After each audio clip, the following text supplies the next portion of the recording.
Welcome to everybody. எண்களும் தொடர் வரிசைகளும் standard 10th பயிற்சி 2-3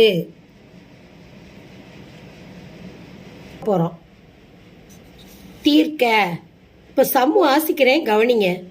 5x சர்வசமம் 4 மட்டு 6. இத நம்ம என்ன செய்யணும்? எக்ஸினுடைய மதிப்பு கண்டுபிடிக்கணும். தீர்வு. இப்ப முதல்ல சம்மை எடுத்து எழுதுறேன், கவனிங்க. 5x சர்வசமம் 4 மட்டு 6. இப்போ இது எக்ஸினுடைய மதிப்பு நம்ம கண்டுபிடிக்கணும். அப்ப எக்ஸோட மதிப்பு கண்டுபிடிக்கணும்னா இந்த வலது பக்கம் உள்ள 4 இடது பக்கம் கொண்டு வரணும். இங்க பிளஸ்ஸா இருக்கிறது இங்கிட்ட மைனஸா வரும். -4 சர்வசமம் மட்டு 6ங்கிறத நம்ம 6 எண்ணுன்னு இருக்கணும், எழுதணும். எண்ணுங்கிறது என்ன தெரியுமா? எண் என்பது ஏதேனும் ஒரு முழு. அது கண்டிப்பா நம்ம எழுதியே தான் ஆகணும். ஏதேனும் ஒரு முழு அப்படின்னு எழுதிக்கிடணும். எண் என்பது ஏதேனும் ஒரு முழு. சரி, இப்ப அடுத்த ஸ்டெப் கவனிங்க. 5x - 4 = 6n. இப்போ இங்க என்ன இருக்கு? -4 இருக்கு. இந்த -4 இந்த பக்கம் வரும்பொழுது எப்படி வரும் தெரியுமா? +4 வரும். 6n +4 மைனஸா இருக்கிறது சீக்வலுக்கு இந்த பக்கம் பிளஸ். இப்போ 5x இருக்கு. இப்போ 5x வந்து இது பெருக்கல்ல இருக்குது. அப்போ இந்த வலது பக்கம் வரும்பொழுது ஏதாவது வரும், வகுத்தலா வரும். 5 கீழே வந்துடும். சரி, இப்போ அடுத்து கவனிங்க.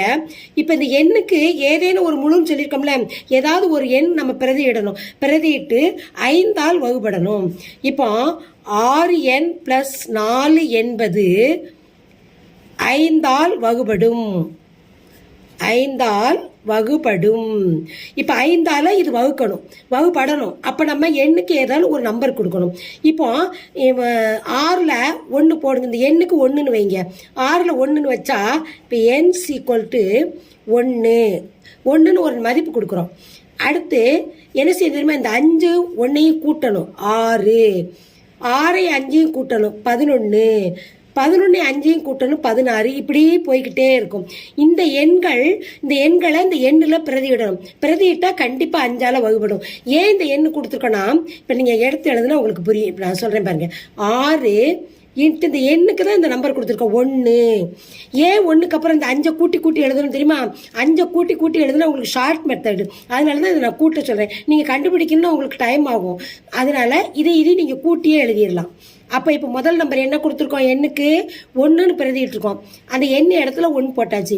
அடுத்து என்ன இருக்கு? +4 / 5.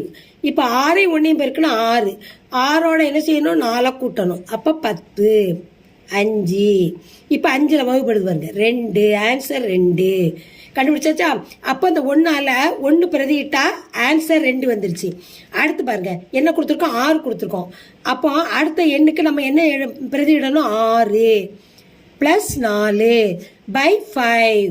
இப்போ 6ஐயும் பெருக்குங்க. 6 6 36. 36ஓட 4 கூட்டினா 40 / 5. ஓரஞ்சு 5 எண்ணஞ்சா 40, 8 ஆன்சர். அடுத்து என்ன கொடுத்துருக்கோம்? 11 கொடுத்துருக்கோம். × 11 +4 / 5.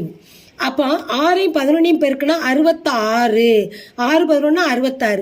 66ஓட 4 கூட்டுங்க, 70 / 5. இப்போ 70 5ஆல வகுக்கணும். ஓரஞ்சு 5, மீதி 2, 4 5 20. அப்போ 14. அடுத்து என்ன பிரதிட்டு இருக்கோம்? 16 எண்ணுக்கு. அப்போ 6 × 16 +4 / 5. இப்போ 6ஐயும் 16ஐயும் பெருக்கணும். 6 6 எத்தனை? 36. 36 1 37. 37 6 6 36. இப்போ பாருங்க, 6 6 36க்கு 6 மீதி 3. 1 6 6 6 3 9 96. 96ஓட 4 கூட்டுங்க, 100 5. அப்போ இது 20. அப்போ என்னோட மதிப்பு நம்ம 1 6 11 16ன்னு கொடுத்துருக்கோம். கொடுத்தா அதனுடைய ஆன்சர் வந்து 2 8 14 20ன்னு வந்திருக்கு. இதுதான் இந்த சம்மோட ஆன்சர்.